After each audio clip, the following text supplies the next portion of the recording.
এত সনদের গাঁটটি নিয়েও ১০০ বছরের বেশি গুনতে শিখলাম না যেন। আজ থেকে ৮৪ বছর আগে বিশ্বকবি রবীন্দ্রনাথ ঠাকুর মারা গেছেন ৮০ বছর বয়সে। আমরা প্রত্যেকেই কম বেশি এই ১০০ বছরের মধ্যেই কিন্তু যাওয়া আসার মধ্যে আছি। যারা বিগত প্রজন্ম অতীত হয়ে গেছে এবং আগামী প্রজন্মও যাবে। আমি, আপনি, আমরা সবাই না ফেরার দেশে চলে যাব। তবে হিসাব এই কম বেশি ১০০ বছরের মধ্যেই আমাদের মেয়াদকাল। যদিও কিছু মানুষ ১০০ বছরের বেশিও এই পৃথিবীতে বেঁচেছে, আরও বহু বিগত দিনে হাজার বছরও মানুষ বেঁচে ছিলেন, কিন্তু আমরা আরও কমের দিকেই যাচ্ছি। আমাদের মহানবী হজরত মোহাম্মদ রাসূলুল্লাহ সাল্লাল্লাহু আলাইহি ওয়াসাল্লাম মাত্র ৬৩ বছর বয়সে এই পৃথিবীর জীবন থেকে অতীত হয়েছেন। আল্লাহ তিনাকে শান্তিতে রাখুন। এবং আমরা যদি গোরস্থানে যাই, দেখতে পাই যে বিভিন্ন ওই কবরের সামনে লেখা থাকে, সেটা হিন্দুদের গোরস্থানে যান, আমাদের মুসলিমদের গোরস্থানে যান, আর খ্রিস্টানদের গোরস্থানে যান, যেখানেই যান দেখবেন ওই অনেক কবরের উপরে, হিন্দুদের তো বেশি পুড়িয়ে দেয়, কিছু সংখ্যক দেখা যাচ্ছে তারা কবর দেয়, আর খ্রিস্টানদের তো পুঁতে দেয়, আমাদের সুন্দর করে কবর দেয়। তো যে যেভাবেই দেখ না কেন, পৃথিবীর জীবন থেকে অতীত হয়ে যাব, এটাই সত্য। আমরা প্রত্যেকে ভাব একা এসেছি, একাই যাব, মাঝখানে তব মায়া বাড়ানো। এখানে কেউ কারো নয়, সবই অভিনয়। যে যেখানে যা কিছু করছি, অর্জন, উপার্জন, এই সকল কিছু শুধুমাত্র এই পার্থিব জীবনের সাময়িক সময়সীমার মধ্যে থেকে এই সময়টাকে উপভোগ করার জন্যেই এত আয়োজন। প্রিয়জন, প্রয়োজন, বিনোদন, সবকিছু ঘিরেই আমাদের আয়োজন। এই তিনটাই, প্রিয়জন, প্রয়োজন আর বিনোদন। প্রয়োজন মিটে গেলে আমরা প্রয়োজনের অতিরিক্ত যেটা হয় সেটা হলো বিনোদন। দেখা যাচ্ছে আমার বাটন ফোন আছে, এটা হলো আমার প্রয়োজন, আমি কথা বলতে পারি, এটুকুই আমার দরকার। আর যখন আমি স্মার্টফোনে যাচ্ছি বা টাচ ফোনে যাচ্ছি, সেটা বিনোদনের অংশ হয়ে যাচ্ছে। যদিও এখন প্রযুক্তির ব্যবহারের জন্য তা প্রয়োজনের তালিকায় অন্তর্ভুক্ত আছে, কিন্তু প্রয়োজনের বেশিটাই কিন্তু আমরা ব্যবহার করি বিনোদনে। আমরা সারাদিন যে ফোন বা ল্যাপটপ বা কম্পিউটার ব্যবহার করি, প্রয়োজনের চেয়ে বিনোদনের অংশই কিন্তু বেশি হয়, হিসেব করলে দেখা যায়। তো শুধু তাই নয়, আমাদের খাওয়া দাওয়া, পোশাক আশাক, চলাফেরা, সবকিছুই প্রয়োজনের চেয়ে বিনোদন নিয়ে আমরা বেশি করে থাকি। আমি কোনো রকম একটা পোশাক পরা আমার দরকার, আমি যেন উলঙ্গ না থাকি, সেইটা আমার প্রয়োজন। কিন্তু যখনই আমি এটাকে নামি দামি ব্র্যান্ডের পোশাক পরতেছি, বেশি অপচয় করতেছি, বেশি টাকা পয়সা দিয়ে এখান থেকে সেখান থেকে কাস্টমাইজ করে বানাচ্ছি, ওইটা হলো বিনোদন। তবে এই যে ব্র্যান্ড বলে, আমি অমুক ব্র্যান্ডের এই ব্যবহার করি, সেই ব্যবহার করি, ব্র্যান্ড আমরাই তৈরি করি, আমাদেরই তৈরি ব্র্যান্ড। যে সকল মানুষ নিজেই সে ব্র্যান্ড হয়ে গেছে এই পৃথিবীতে, তার কোনো পোশাক, ব্র্যান্ডের পোশাক পরা লাগে নাই, তার নামই ব্র্যান্ড, তার কামই ব্র্যান্ড, সে নিজেই ব্র্যান্ড।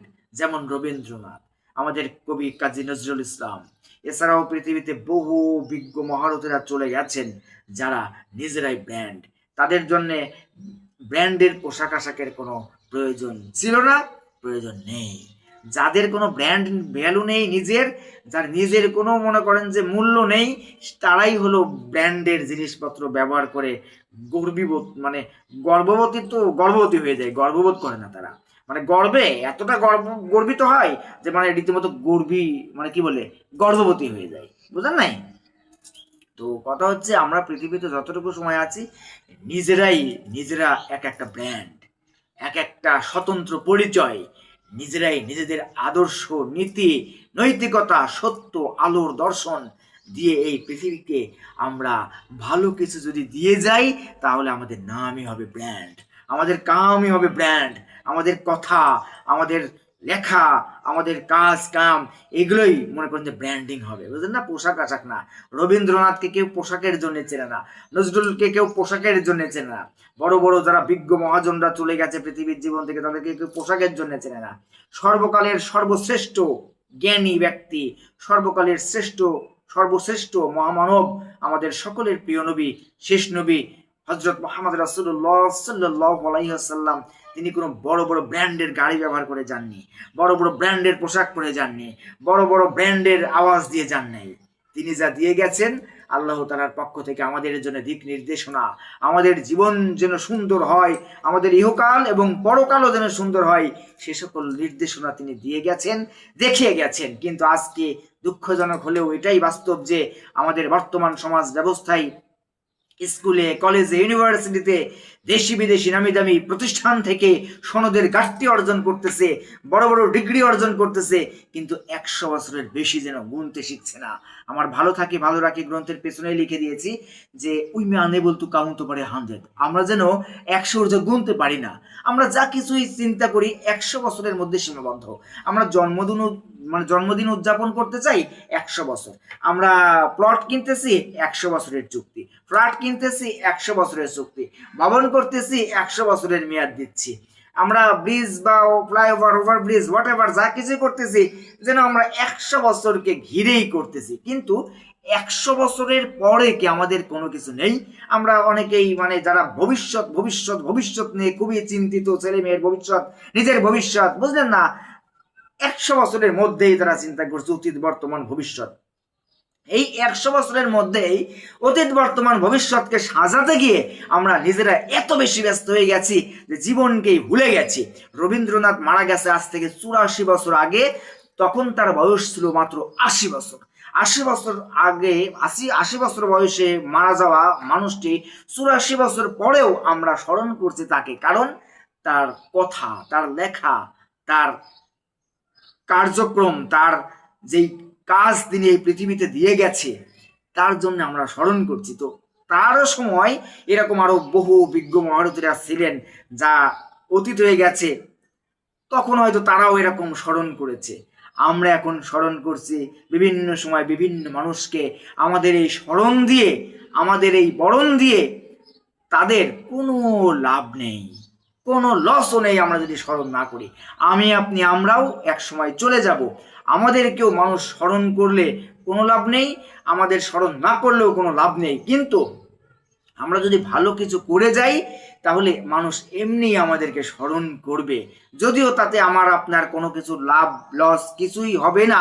তবে আমরা যতটুকু সময় আছি নিজেকে ব্র্যান্ডে রূপান্তর করার চেষ্টা করি। আমরা আমাদের নীতি আদর্শ দিয়ে, আমাদের ক্রিয়াকলাপ দিয়ে, আমাদের জীবন আদর্শ দিয়ে, আমাদের জীবনযাপনের ধরন দিয়ে আমাদের স্মরণ যেন রাখি যে মরণ আমাদের বরণ করতেই হবে, সেইভাবে গুনে গুনে হিসাব করে যেন আমরা চরণ ফেলি। কারণ এই পৃথিবীর জমিনে আজকে মাটির ওপরে আছি, কালকে মাটির নিচে, আজই আগামী, আগামী অতীত। আজ শুক্রবার, মনে করছে যে আগামীকাল শনিবার, আর বৃহস্পতিবার এটা গতকাল হয়ে গেছে, কিন্তু গতকাল বৃহস্পতিবারে মনে করেছি আগামীকাল শুক্রবার। এখন আগামীকাল শনিবারে যখন আসবো, বা যদি পৌঁছাই, আল্লাহ যদি নেয় সে পর্যন্ত বাঁচিয়ে রাখেন ইনশাআল্লাহ, শনিবারে গিয়ে বলবো যে গতকাল শুক্রবার ছিল। তো আজকে আমরা যা কিছু করছি আজকের উপরে নির্ভর করছে আমার আগামীকাল কি হবে। তবে আগামীকাল পর্যন্ত আমি বাঁচবো কিনা তার কোনো নিশ্চয়তা নেই। তবে আজ আমি যা কিছু করছি এটার উপর আমার নিশ্চিত যে আগামী ভবিষ্যৎ সেইটা কিন্তু নির্ভরশীল। আমরা যেমন কাজ করব তেমনই ফল পাবো। ভালো থাকি ভালো রাখি গ্রন্থের শুরুতে এরকম দিয়েছি, দিনভর আমি যেন ভালো থাকি ভালো রাখি, রং পেন্সিলে কিংবা মঞ্জিলে যাহা কিছু আজ আঁকি, মনের নীড়ে স্বপ্ন বহু রয়েছে কাল বাকি, না বুঝলে হিসাব কষা বৃথা হবে জীবদ্দশা। দিনভর আমি যেন ভালো থাকি ভালো রাখি, কথা দিয়ে পারি, শ্রম দিয়ে পারি, মেধা দিয়ে পারি, সময় দিয়ে পারি, বুদ্ধি দিয়ে পারি, খাবার দিয়ে পারি, একজনকে হাত ধরে রাস্তা পার করে দিয়ে পারি, যে কোনোভাবে হোক, অর্থ দিয়ে পারি, যার যেভাবে সাহায্য সহযোগিতা দরকার আমার সমর্থ অনুযায়ী, আমার সক্ষমতা অনুযায়ী, আমার সাধ্য অনুযায়ী আমি তাকে সহযোগিতা করার চেষ্টা করি। কিছু যদি দিয়ে নাও পারি, অন্তত সুন্দর কথা দিয়েও, সুন্দর পরামর্শ দিয়েও আমি তাকে ভালো রাখতে চেষ্টা করতে পারি। ভালো রাখার মালিক একমাত্র আল্লাহ তাআলা, কিন্তু আমাদের উপরে যে দায়িত্ব আছে আমরা যেন কারোর ক্ষতি না করি, কারো উপকার করতে নাও যদি পারি ক্ষতির কারণ সৃষ্টি না করি। এবং আগামীকাল দিনভর আমি যেন ভালো থাকি ভালো রাখি, রং পেন্সিলে কিংবা মঞ্জিলে যাহা কিছু আঁকি। বাচ্চারা যেমন আঁকে না ছবি, ট্রেনের ছবি, বিমানের ছবি, গাড়ির ছবি, বাড়ির ছবি, এই ছবি সেই ছবি, ফুল পাখি, অনেক ছবি আঁকি বুকি স্বপ্ন দেখি। তো আমরা যত কিছুই আঁকিবুকি করি, রয়েছে কাল বাকি। কালকে কি হবে আমি জানি না, কালকে আমি আদৌ পাবো কিনা সেটাও জানি না। আমরা অনেক চিন্তা করি 3 বছর পরে এই করবো, 2 মাস পরে এই করবো, 5 বছর পরে এই করবো, 10 বছর পরে এই করবো, কিন্তু সেই সময় পর্যন্ত আমি বাঁচবো কিনা সেটারই তো নিশ্চয়তা নেই। আগামীকাল সূর্য দেখার স্বপ্ন আমার আছে, স্বপ্ন যদি না থাকতো আমি আজ কিছুই করতে পারতাম না। কিন্তু স্বপ্ন নিয়ে যেহেতু মানুষ বাঁচতে শেখে, স্বপ্নেও বাস্তবায়ন করতে হলে নিজেদেরকে হাঁটতে হয়। পথিকে যদি হতে চাও পথে নামো তবে, প্রত্যাশিত মতে হাঁটতে হয় সে পথে। আমি কি চাই, কোথায় দেখতে চাই নিজেকে, কিভাবে নিজেকে আমি ওই পর্যন্ত নিয়ে যেতে পারি, বা আমি কি করতে চাই, কি পেতে চাই, সব কিছুই আমার পরিকল্পনা মতে আমাকে সেইভাবে চেষ্টা করতে হবে। আমি যদি এখন তরকারি কিনতে চাই, আমার তরকারির বাজারে যেতে হবে। স্বর্ণ কিনতে চাইলে স্বর্ণের বাজারে যেতে হবে। আমি ঢাকা যেতে হলে ঢাকার গাড়িতে উঠতে হবে। কক্সবাজার যাইতে হলে কক্সবাজারের গাড়িতে উঠতে হবে। আমেরিকা যাইতে হলে আমেরিকার বিমানে উঠতে হবে, থাইল্যান্ডের বিমানে উঠতে হবে না। মানে এই যে আমার জীবন, আমি লেখক হতে চাই, আমি বক্তা হতে চাই, আমি হুজুর হইতে চাই, আমি দেখা যাচ্ছে ডাক্তার হইতে চাই, আমি কি করতে চাই আসলে জীবনে, যা কিছু করতে চাই না কেন, সৃজনশীল কোনো কাজে নিয়োজিত হতে চাই বা কৃষক হতে চাই, হুয়েভার, আমি নিজে নিজেকে যেভাবেই করতে চাই না কেন সেভাবেই আমার নিজেকেই তৈরি করতে হবে, কেউ তৈরি করে দেবে না। এবং এই 100 বছরের মধ্যেই যেন আমার এই শুধু এইগুলো সীমাবদ্ধ না থাকে। আমি ডাক্তার হব, আমি ইঞ্জিনিয়ার হব, আমি রাইটার হব, আমি বিজ্ঞ মহারথী অমুক তমক, নার্সিং ফার্সিং, বুঝলেন না, যাই কিছু করি না কেন, ডান্সিং মানসিং, হ্যাঁ, আমি 100 বছর পরে কোথায় থাকবো? 100 বছরকে ঘিরে আমরা যে চিন্তা করতেছি, আমার বাড়ি লাগবে, গাড়ি লাগবে, ভালো থাকতে হবে, বাবা মা চিন্তা করতেছে আমার ছেলে মেয়ে যেন ভালো থাকে, আমার অবর্তমানে, আমাদের অবর্তমানে এবং বা আমাদের বর্তমানে সবসময় যেন আমাদের ছেলে মেয়েরা ভালো থাকে, এটাই তো প্রতিটা বাবা মা চিন্তা করে। কিন্তু বেশিরভাগ বাবা মারাই আজকে আধুনিকতার ছোঁয়ায় ব্যক্তি স্বাধীনতায় সম অধিকারের দাবিতে ছেলে মেয়েদেরকে এমনভাবে বেপরোয়া পথে ছেড়ে দিয়ে রেখেছে যে তারা 100 বছর পরে যে জাহান্নামের আগুনে জ্বলবে এই ব্যাপারে বেশিরভাগ বাবা মা উদাসীন।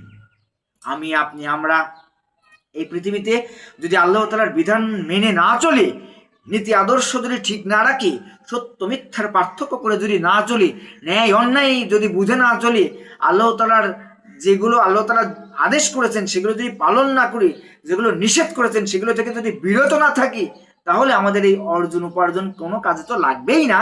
যত বাড়ি গাড়ি অর্থ করি, নাম যশ খ্যাতি সুপরিচিতি শক্তি সমর্থ আমার আপনার থাক না কেন, কিন্তু 100 বছর পর কোথায় থাকবো আমি? আমরা চিন্তা করছি যে 5 বছর পরে কি করব, আমরা চিন্তা করছি যে 10 বছর পরে কি করব, আমরা চিন্তা করছি 20 বছর পরে কি করব। বাবা মা চিন্তা করছে আমার ছেলে মেয়ে 10 বছর পরে কি করবে, তারা কিভাবে চলবে। আরে বাবা, এভাবেই তো সময় চলে যাচ্ছে। প্রতিটি সেকেন্ড আমাদের মৃত্যুর হাতছানি, যা মরে নিয়ে যাই আরো বেশি কাছাকাছি। যখন রবীন্দ্রনাথ মনে করেন জীবিত ছিলেন, বা রবীন্দ্রনাথের মধ্যে এরকম বহু মানুষই তো চলে গেছেন, তাই নয় কি? আমরা হাতে গোনা কয়েকজন মানুষকে হয়তো স্মরণ করি বা মনে রাখি তাদের কাজের জন্যে। বহু মানুষ চলে গেছে, কোটি কোটি মানুষ চলে গেছে, বহু জাতিগোষ্ঠী ধ্বংস হয়ে গেছে। আমি, আপনি, আমরাও চলে যাব। ধরেন রবীন্দ্রনাথ 84 বছর আগে মারা গেছে, তখন তার বয়স 80 বছর।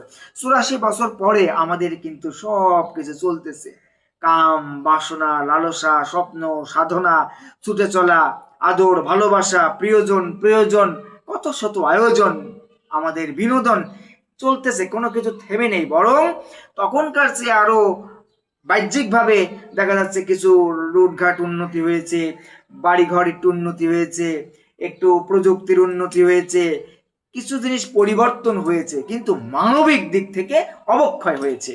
মানবিকভাবে আমরা উন্নতি করতে পারি নাই। আমরা নষ্ট হয়ে গেছি, আমরা উলঙ্গ হয়ে গেছি, আমরা খোলামেলা হয়ে গেছি, আমরা বেপরোয়া হয়ে গেছি, আমরা বেহায়া হয়ে গেছি, আমরা নির্লজ্জ হয়ে গেছি, আমরা অসৎ হয়ে গেছি, আমরা অমানবিক হয়ে গেছি। আমরা মানুষ হিসেবে যা আমাদের হওয়ার কথা, আমাদের মনুষ্যত্ব, আমাদের যেই মানবিক জ্ঞান সেটা নেই, মনুষ্যত্ব আমাদের মধ্যে এখন যেন নেই। সবাই উলঙ্গ হতে প্রতিযোগিতা করছে, যে যত খুলতে পারে সেই যেন এখন আধুনিক বলে, হ্যাঁ, যে যত ল্যাংটা হচ্ছে সেই তত আধুনিক হচ্ছে। মনে করছে তারা নিজেরা, কিন্তু তারা জাহান্নামকে নিশ্চিত করছে। এই 100 বছরের পরে আমরা কোথায় যাব, কোথায় কেমন থাকবো সেটা চিন্তা করছি না। এখানে যে যেই ধর্মই পালন করেন না কেন, কিন্তু চূড়ান্ত হাসরের ময়দানে, বিচারের মাঠে চূড়ান্ত ফাইসালা মাত্র দুইটা, এক হলো জান্নাত, দুই হলো জাহান্নাম। এখানে মুসলিম, হিন্দু, বৌদ্ধ, খ্রিস্টান, নাস্তিক যাই আমরা পালন করি না কেন, চূড়ান্ত গন্তব্য হয় জান্নাত নাই জাহান্নাম, হয় স্বর্গ নাই নরক। এর বাইরে কিন্তু আর কোনো কিছু নাই। আমরা এখানে যা কিছু করি, পৃথিবীতে যেমন এক একজন এক এক ইউনিভার্সিটিতে পড়ি, এক এক প্রতিষ্ঠান থেকে ডিগ্রি অর্জন করি, দেখা যাচ্ছে এক একজন এক এক প্রতিষ্ঠান থেকে পাশ করছে, কিন্তু উদ্দেশ্যটা কি? দেখা যাচ্ছে একটা ডিগ্রি নেওয়া, অনার্স করছে, মাস্টার্স করছে, দেখা যাচ্ছে পিএইচডি করছে, তাই নয় কি? বিএসসি করছে, এমএসসি করছে, আরো বড় বড় ডিগ্রি নিচ্ছে, এক একজন কেউ ডিপ্লোমা করছে, যে যে পর্যন্ত পড়তে পারে, তাই নয় কি? যতটুকু সে জ্ঞান রাখে বা যতটুকু সে প্রত্যাশা করে। তবে সবাই তো প্রত্যাশা করলেই পাবে না, কারণ সবাই যদি ডাক্তার হয়ে যায় তাহলে পৃথিবী চলবে না, সবাই যদি নার্স হয়ে যায় তাও এই পৃথিবী চলবে না, সবাই যদি রাইটার হয়ে যায়, কবি হয়ে যায় তাও পৃথিবী চলবে না, সবাই যদি ভ্যানওয়ালা হয়ে যায় তাও পৃথিবী চলবে না, সবাই যদি চাষি হয়ে যায় তাও পৃথিবী চলবে না, সবাই যদি ব্যবসায়িক হয়ে যায়, একই ধরনের ব্যবসা করে, তাও পৃথিবী চলবে না। সবাইকে সবার ভীষণ দরকার, মিলেমিশে মিশন করি কারবার। আমাদের সে মিশনটা কি, ভিশনটা কি, লেসনটা কি, সেশনটা কি, এগুলো আমাদের বুঝতে হবে, অর্থ মানতে হবে শর্ত। আমরা যে যেখানে যা কিছু করি, বেলা শেষে আমরা ভালো থাকতে চাই। সেই ভালো থাকা শুধু 100 বছরেই, রবীন্দ্রনাথ মারা গেছে 84 বছর বয়স আগে, মানে 84 বছর আগে। এই 84 বছর পৃথিবী চলছে, আমি আপনিও চলে যাব, আরো এরকম কত হাজার 84 বছর সামনে যাবে আমি আপনি জানি না। রবীন্দ্রনাথের আগেও মানুষ মারা গেছে, তার আগেও মানুষ মারা গেছে, তার আগেও মানুষ মারা গেছে, আদম আলাহিসাল্লাম থেকে শুরু করে এ পর্যন্ত এবং কিয়ামতের আগ পর্যন্ত মানুষ আসা যাওয়া করবে। এই টোটাল সময়টা শুরুর দিকে যারা মারা গেছে তারা কিন্তু কবরেই আছে, একেবারে শেষ পর্যন্ত যারা মারা যাবে তারাও কিন্তু এভাবেই মনে করেন যে আমাদের কত হাজার হাজার লক্ষ লক্ষ কোটি কোটি বছর আমরা মাটির নিচে থাকবো সেটা আমরা জানি না। তারপরে না হবে ফাইসালা, হয় জান্নাত নাই জাহান্নাম, যেমন কর্ম তেমন ফল। তো এখানে আমরা কেন এসেছি এই পৃথিবীতে? শুধু বাড়ি গাড়ি করার জন্য আসি নাই এখানে, সুন্দরী নারীর পেছনে ছুটবার জন্য আসি নাই এখানে। সুন্দরী নারীরাও ছুটছে অনেক, মনে করেন যে ছেলেদের পেছনে, হ্যাঁ, স্মার্ট, এই সেই হ্যান্ডসাম, বুঝলেন না, জিম টিম করে, একটু ভালো করে মানে ভাস করতে পারে, হ্যাঁ, অর্থ করি আছে, টাকা পয়সা আছে, মানে সবকিছুই বড় বড়, হ্যাঁ, তাদের পেছনে ছুটতেছে। বিভিন্ন ভাবে তারা এক্সপেরিমেন্ট করতেছে, এক্সপেরিয়েন্স গ্যাদার করতেছে, সনদের ঘাটতি অর্জন করতেছে, তারা অর্জন উপার্জনকে ঘিরে নিজেদের সবকিছু বিসর্জন দিয়ে দিচ্ছে, তাতে কোনো সমস্যা মনে করতেছে না, তাও তো একটু স্বনির্ভর হয়েছে, স্বনির্ভর হচ্ছে, প্রতিষ্ঠিত হচ্ছে, আয় রোজগার করতেছে, কিন্তু এই 100 বছরকে ঘিরেই চিন্তা করতেছে বেশিরভাগ। 100 বছর পরে আমরা কোথায় যাব? 100 বছর পরে আপনি কোথায় যাবেন? আমি আপনি 100 বছর পরে কোথায় থাকবো? রবীন্দ্রনাথের অনেক কিছুই ছিল। আমার জন্মভূমি কুষ্টিয়া, আমাদের কাছেই শিরাইদহ, রবীন্দ্রনাথের কুঠি বাড়ি আছে, সেই পুরনো বাড়ি, সেই পুরনো অবকাঠামো, সেই পুরনো নৌকা, সেই পুরানো প্রাচীর, সেই পুরানো জমি, সেই পুরনো জমিদার বাড়ি সবই আছে, সেই পুরনো রোডঘাট সবই আছে।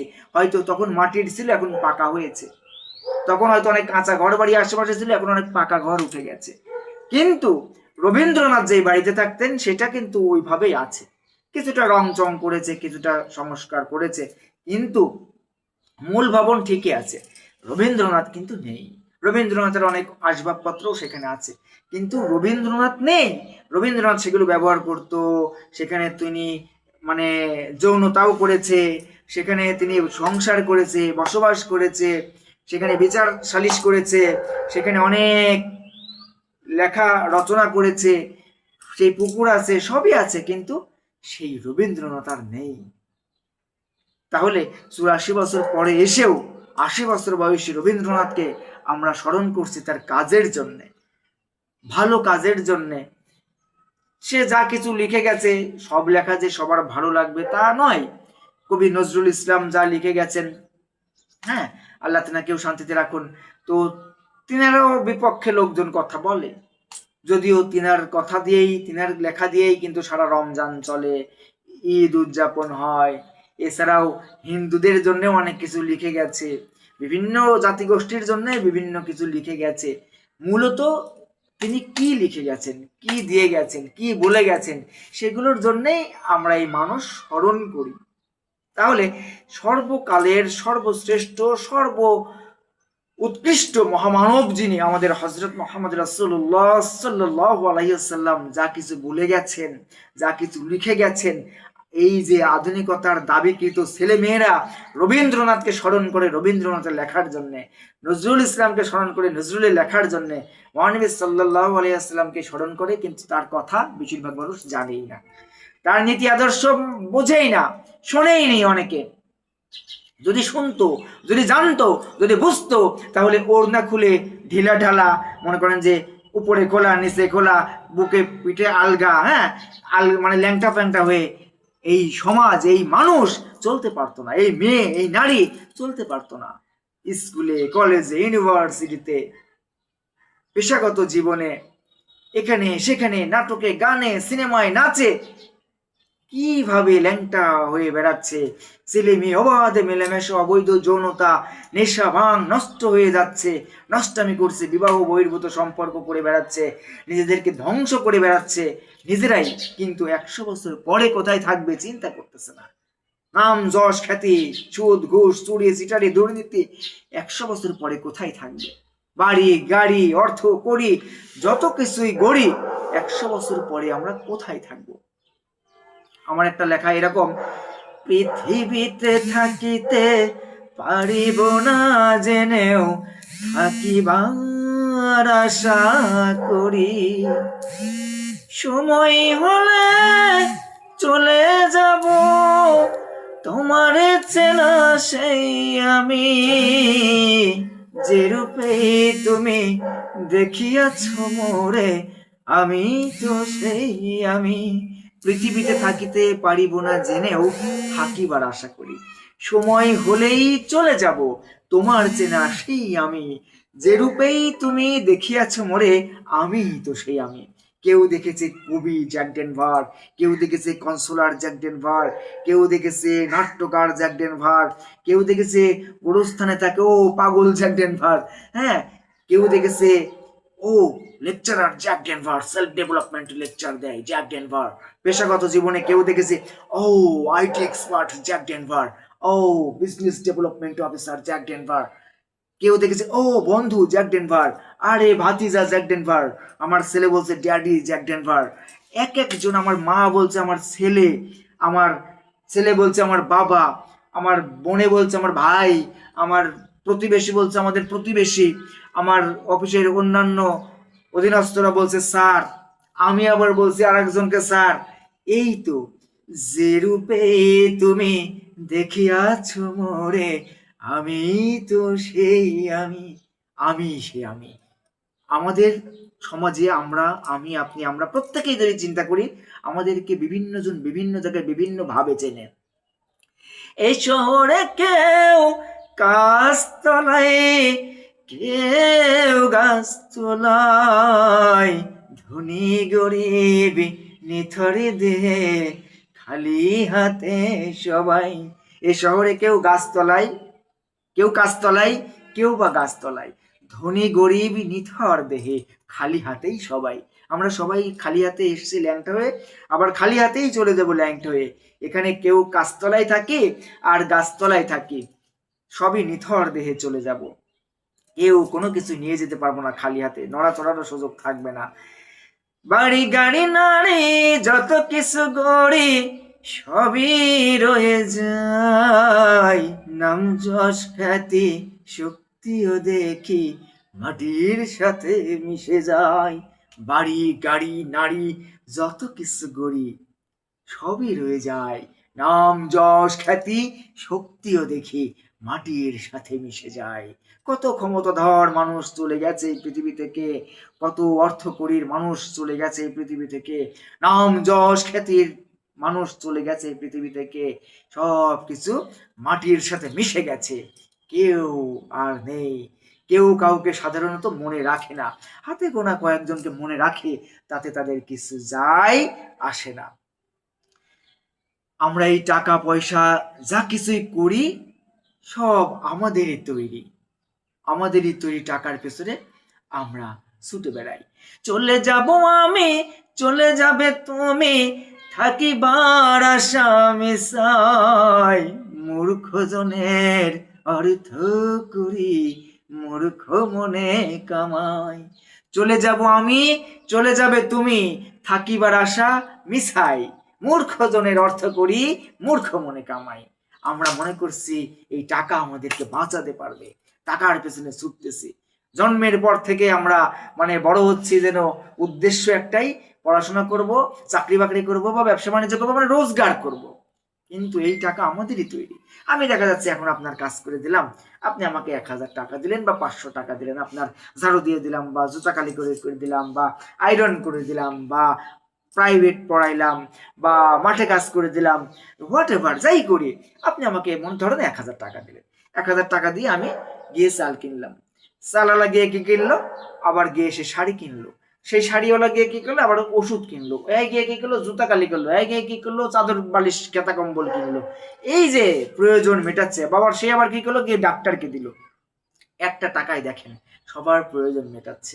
সূরা হুমাযার মধ্যে আল্লাহ তাআলা বলে দিয়েছেন, দুর্ভোগ তাদের প্রত্যেকের জন্য যারা এই সামনে ও পেছনে মানুষের গীবত করে, পরচর্চা করে, আলোচনা সমালোচনা করে এবং কারি কারি টাকা জমা করে, ওই টাকা বারবার গণনা করে, মনে করে ওই টাকা তাদেরকে বাঁচিয়ে রাখবে বা দীর্ঘস্থায়ী করবে। হুবহু আমার অনুবাদ মনে নেই, তবে এরকম এটা বলছে, তাদেরকে পুঁতে দেওয়া হবে। ওই যে ভ্যাকুয়াম আছে না, প্রেসার কুকারের মতো, ওদেরকে ওই মনে করেন যে ওর ভেতরে দিয়ে উঁচু উঁচু থামের মধ্যে পুঁতে দেওয়া হবে। যারা মনে করে টাকাই তাদেরকে বাঁচাবে, এই টাকাই তাদেরকে দীর্ঘস্থায়ী করবে, তারা বারবার গণনা করে, টাকার হিসাব নিকাশ করে, আর ভবিষ্যতে এই সীমাবদ্ধ সময়কে নিয়ে চিন্তা করে, মানুষের নিয়ে মানুষের কাটি কড়াকড়ি করে, মানুষের বদনাম করে, উল্টা পাল্টা, বুঝেন না, সামনে ও পেছনে, তাদের জন্য দুর্ভোগ। তো আল্লাহ তাআলা আমাদেরকে সতর্ক করেছেন, বারবার বিভিন্ন ভাবে নির্দেশনা দিয়েছেন পবিত্র আল কোরআনে। মহানবী সাল্লাল্লাহু আলাইহি ওয়াসাল্লাম আমাদেরকে বিভিন্ন ভাবে সেগুলো আরো সহজ করে বুঝিয়ে গেছেন, আমরা যেন সেগুলো বুঝে শুনে চলি। এবং পরপারে সহজে পারাপার হতে যে আমিও চাই, সে মতে বুঝিয়া আপন খুঁজিয়া কামাই করিয়া যায়, কামাই না থাকিলে বাঁচিবার সেথা কোনো উপায় নাই, উপায় নাই কাহারো বাঁচিবার, নামাজ আদায় করি বাঁচিবার, উপায় নাই কাহারো বাঁচিবার, নামাজ আদায় করি বাঁচিবার। পরপারে সহজে পারাপার হতে যে আমিও চাই, আপনিও চান, আমরা প্রত্যেকেই পরপারে জান্নাতে যেতে চাই, স্বর্গে যেতে চাই, আমরা হেভেনে থাকতে চাই, তাই তো? যে শব্দেই বলি আমরা আরামে থাকতে চাই, শান্তিতে থাকতে চাই, সম্মানিতদের কাতারভুক্ত হতে চাই, তাদের দলভুক্ত হতে চাই যারা ক্ষমা পেয়েছে। সে মতে বুঝিয়া আপন খুঁজিয়া কামাই করিয়া যায়, কামাই না থাকিলে বাঁচিবার সেটা কোনো উপায় নাই। সে মতে বুঝিয়া আপন খুঁজিয়া কামাই করিয়া যায়, এখানে পরিবার পরিজন, আত্মীয় স্বজন, বন্ধু বান্ধব, সহপাঠী সহকর্মী, পাড়া প্রতিবেশী, ভাই বোন, স্বামী স্ত্রী, ছেলে মেয়ে, এটা সেটা বিভিন্ন নামে বেনামে মানুষের সাথে মানুষে আমরা পরকালকে ভুলে গেছি। আপনকে খুঁজে যেন সে মতে কামাই করিয়া যায়, কামাই না থাকিলে বাঁচিবার সেটা কোনো উপায় নাই। এখানে আমাদের আত্মীয় স্বজন আছে, ব্যাংকের থেকে লোনের সিস্টেম আছে, হাওলাত বরাতের সিস্টেম আছে, ভিক্ষা করে হলেও আমি এই পৃথিবীতে জীবন ধারণ করতে পারি। কিন্তু পরকালে কোনো এরকম আত্মীয় স্বজনও থাকবে না, ব্যাংক থেকে কোনো লোনও দেবে না, কোনো লোকজন কোনোভাবে আমাদেরকে ভিক্ষা শিক্ষাও দেবে না। একটা নেকির জন্য, একটা সওয়াবের জন্য তামান হাসরের ময়দান ছুটে বেড়াবে কুত্তার মতো, কেউ বাবা মাও ছেলে মেয়েকে দেবে না একটা নেকি। সেদিন এমন কঠিন হবে। এই পৃথিবীর জীবনটা আমরা যেমন ব্যাংকে টাকা জমাই, ডিপিএস করি, ব্যাংকে এমনি সেভিংস রাখি, সম্পদ করি, যে ভবিষ্যৎ কি হবে, ভবিষ্যৎ চিন্তা করি। তবে ওই ভবিষ্যৎ শুধু 100 বছরের মধ্যে, 100 বছরের পরেই ভবিষ্যতের কথা চিন্তা করি না কেন? সেদিন আমাদের কি হবে? সেখানকার ব্যাংকে, পরকালের ব্যাংকে কিছু জমা করছি তো? এখানে আমি যেমন কাজ করছি এই থেকেই আমাদের পরকালের ব্যাংকে জমা হয়ে যাচ্ছে। এখানে পরিশ্রম করে রোজগার করে টাকা রাখতে হয় ব্যাংকে, তাই নয় কি? বাংলাদেশে টাকা, ইন্ডিয়ায় রুপি, আমেরিকায় ডলার, বিভিন্ন দেশে বিভিন্ন নামে আমাদেরই তৈরি কাগজে ছাপানো বিনিময় মাধ্যম মাত্র। কিন্তু এইগুলো নিয়ে আমরা ব্যস্ত, কিন্তু পরকালীন জীবনে সেখানে গিয়ে আমরা কি করব? সেখানে তো আমাদের লাগবে, কি লাগবে? ওখানে এইরকম টাকা, রুপি, ডলার, দিনার, এগুলা দিয়ে কোনো কাম হবে না। ওখানে লাগবে কি? নেকি বা সোয়াব। বাংলাদেশে যদি আমার সঠিক টাকা হয়, অরিজিনাল টাকা হয়, এটা দিয়ে আমি ডলার ভাঙাইতে পারবো, এক্সচেঞ্জ করতে পারবো, দিনার করতে পারবো, এক্সচেঞ্জ করতে পারবো। যদি জাল টাকা হয়, চেঞ্জ করতে পারবো না, উল্টো আমাকে আরো পাকড়াও করা হবে, জেল হাজতে দেওয়া হবে, শাস্তি হবে। ঠিক এই পৃথিবীতে যদি আমি হারাম পথে চলি, নষ্ট পথে চলি, আউলা বাউলা পথে চলি, ল্যাংটা প্যাংটা হয়ে চলি, সুদ ঘুষ খেয়ে চলি, উল্টা পাল্টা জীবন যাপন করি, আল্লাহ তাআলার আদেশ নিষেধ মেনে না চলি, অবৈধ পথে রোজগার করি, তা দিয়ে যদি আমি মসজিদ মাদ্রাসাও করে দিয়ে যাই, কোনো কামই হবে না। যতই হজ করি, যত কিছু করি, সেখানে আমায় ওই এক্সচেঞ্জার হবে না, জাল টাকা হয়ে যাবে। কেমন? সেটা দিয়ে আর ওই সোয়াব বা নেকি হবে না। সেদিন আমায় পাকড়াও করা হবে, ধরা হবে, মারা হবে।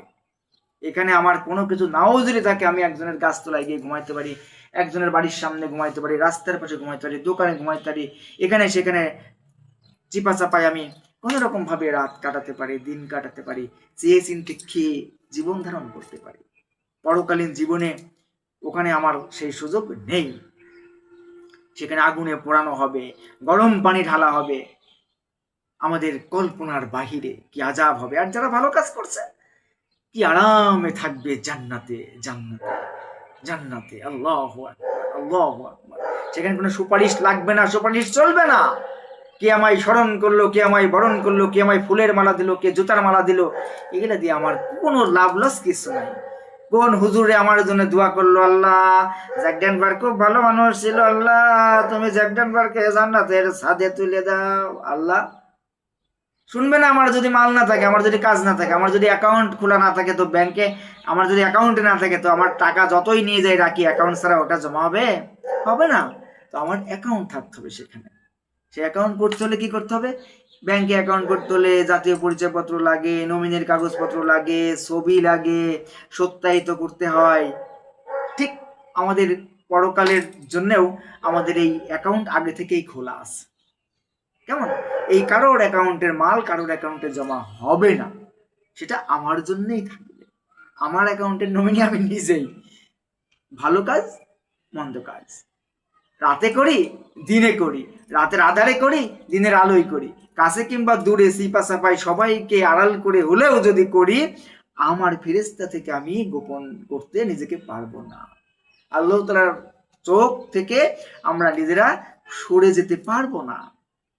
যে যেখানে যা কিছু করছি, সব কিছু অডিও ভিডিও রেকর্ড হচ্ছে, লিখে রাখা হচ্ছে, আমাকে আপনাকে জবাব দিতে হবে। তো এত বড় বড় ডিগ্রি অর্জন করলাম, 100 বছরের পরের চিন্তা করলাম না?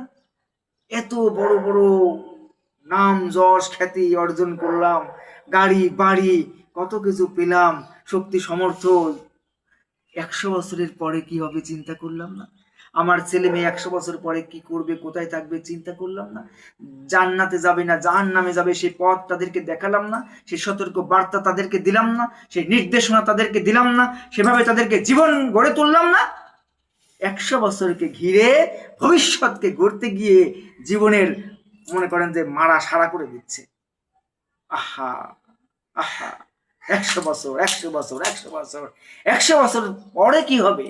এত আপনজন, এত ভালোবাসা, এত প্রেম, এত প্রীতি, এত মায়া, এত মহাব্বত, আপনার ভালোবাসার মানুষ, আপনার প্রিয় কলিজার টুকরা যেদিন জাহান্নামের আগুনে জ্বলবে, সে কথা আপনি চিন্তা করেন না কেন? আপনার ছেলে মেয়ে 2 বছর পরে কি খাবে সেটার চিন্তা করে আপনার ঘুম নেই। আপনার ছেলে মেয়ে 5 বছর পরে কি করবে সেইটা চিন্তা করে আপনার ঘুম নেই। আপনি নিজে 5 বছর পরে কি করবেন সেইটা চিন্তা করে আপনার ঘুম নেই। আপনি রাতের আধারে দিনের আলোয় কাছে কিংবা দূরে জীবনের ঝুঁকি নিয়ে রক্তকে পানি করে ঘাম ঝরিয়ে রোজগার করছেন। আহা, 100 বছর পরে কোথায় থাকবেন? সেদিনকে যে জাহান্নামের আগুনে জ্বলবেন সে কথা চিন্তা করছেন না কেন? সে কথা আমি চিন্তা করছি না কেন? আহা, কি মূর্খ, কি বলদ! শিক্ষা প্রতিষ্ঠানগুলো আজকে ধর্মের কথা বলে না। শিক্ষা প্রতিষ্ঠানগুলো শুধু ক্যারিয়ার, শুধু ক্যারিয়ার, ক্যারিয়ার করতে করতে ল্যাংটা হয়ে মনে করেন ব্যারিয়ার ভেঙে চলে যাচ্ছে। তাও ক্যারিয়ার শেষ হচ্ছে না, ক্যারিয়ার, শুধু ক্যারিয়ার। ক্যারিয়ার করতে করতে তাদের কোনো ব্যারিয়ারই মানছে না, সীমা লঙ্ঘন করে ফেলছে তারা। বেপরোয়া, বেহায়াপনা, উচ্ছৃঙ্খলা, ল্যাংটা মানে হতে চাচ্ছে সবাই। যে যত ল্যাংটা হচ্ছে সেটাই নাকি আধুনিকতা, সেটাই নাকি সেই প্রতিষ্ঠিত। ছেলে মেয়ে মানে নারী পুরুষ কর্মস্থানে, শিক্ষা প্রতিষ্ঠানে, পথে ঘাটে, দেশ বিদেশে ব্যারিয়ার মানছে না তারা। তারা অনেক নারী আছে স্বামী মানে না, বাবা মানে না, অভিভাবক মানে না, সে স্বনির্ভর, সে স্বনির্ভর, সে স্বনির্ভর। আমার দেহ আমার সিদ্ধান্ত, আমার জীবন আমার সিদ্ধান্ত। লাইনটা হচ্ছে স্কুলের গণ্ডি পেরিয়ে কলেজ বিশ্ববিদ্যালয়ে আজকে বহু বেশ্যা তৈরি হচ্ছে, বেশ্যা। সি সি সি সি সি বিদায় অনুষ্ঠানগুলোতে দেখেন, বিভিন্ন সেলিব্রেশন গুলোতে দেখেন কি হচ্ছে, কি পোশাক পরছে, কিভাবে জীবনযাপন করছে। ব্যক্তি জীবন, কর্মজীবন, শিক্ষা জীবন, পারিবারিক জীবন, পার্থিব জীবন কিভাবে তারা কাটাচ্ছে। 100 বছরকে ঘিরেই তারা ব্যস্ত আছে, জীবনকে ভুলে জীবনের হোগা মেরে দিচ্ছে, একদম জাহান্নামের দিকে নিয়ে যাচ্ছে নিজেরাই নিজেদেরকে। কিন্তু 100 বছর পরে আমি কোথায় থাকবো, কি করব? এখানে আমরা শুধু ভালো থাকতে চাই, ভালো পড়তে চাই, ভালো খাইতে চাই, ভালো চলতে চাই। 100 বছর পরে ভালো থাকবো তো? সারাটা দিন 24 ঘন্টা আমরা ছুটে চলেছি তো চলেছি, ছুটে চলেছি তো চলেছি। জীবন নিয়ে এত বেশি ব্যস্ত হয়ে গেছি, জীবনকেই ভুলে গেছি। আমি কেন এসেছি এই পৃথিবীতে, কি করছি আর কি করার কথা ছিল। অন্ধ হয়ে এই বদ্ধ ঘরে আমরা মনে করছি মানে যা খুশি করি, আমার কিছুই হবে না। আর পরকালেরটা পরকালে দেখবনি। পরকালেরটা পরকালে না, ইহকালে পাঠিয়েছেই পরকালেরটা রোজগারের জন্য। জিন এবং ইনসানকে আল্লাহ তাআলা পৃথিবীতে পাঠিয়েছেন, বেঁচে থাকার প্রয়োজনীয় সমস্ত উপকরণ ফ্রিতে দান করছেন, শুধুমাত্র পরকালের জন্য রোজগার করতে আমাদেরকে পাঠিয়েছেন, আমরা যেন পরকালের কথা চিন্তা করি। এখানে আমরা যা কিছু এই সামান্য টাকার বিনিময়ে ক্রয় বিক্রয় করি, এইসবের একটা দানাও আমরা কিনতে সক্ষম হব না পৃথিবীর সমস্ত টাকা দিয়েও। পৃথিবীর সমস্ত টাকা, ডলার, দিনার সবকিছু দিয়েও একটা চালের দানা, একটা আম, একটা জাম, একটা ডাব, একটা পেয়ারা, একটা লেবু, একটা কাঁচামরিচ তৈরি করতে সক্ষম না, না, না। এক ফোঁটা পানি যদি আল্লাহ তাআলা না দেন এই জমিনে, আমরা পাবো? আল্লাহ তাআলা পরিষ্কার বলে দিয়েছেন কোরআনে, আমি বৃষ্টি বর্ষণ করি, মৃত জমিনকে সঞ্জীবিত করি, উৎপন্ন করি শস্য যা থেকে তোমরা ভক্ষণ করো। তারপরেও তোমরা আমার কৃতজ্ঞতা স্বীকার করো না কেন? এই পৃথিবীর মৃত শুষ্ক জমিন, এই মাটি, এই মাটি থেকেই আমাদেরকে সৃষ্টি করেছে। এই মাটিতেই আমাদেরকে আবার পুঁতে দেওয়া হবে, ফিরিয়ে নেওয়া হবে, আবার ওই মাটি থেকেই আমাদেরকে পুনর্জীবিত করা হবে, ওঠানো হবে, জাগ্রত করা হবে।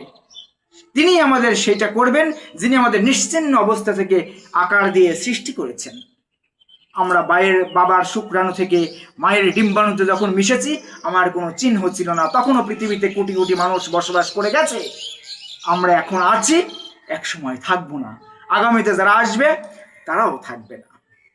নিশ্চিন্ন অবস্থা থেকে যেই আল্লাহ তাআলা আমাকে আপনাকে সৃষ্টি করেছেন, সেই আল্লাহ তাআলাই আবার আমাকে ওই মাটিতে মিশে দেওয়ার পরেও আবার তৈরি করতে সক্ষম। তিনিই আমাদেরকে তৈরি করবেন, তাতে কোনো ভুল নেই, এবং করবেনই করবেন। অনেকে বলেন যে আল্লাহ আছে, এটা বিশ্বাস করবো কিভাবে, আল্লাহকে তো দেখি নাই।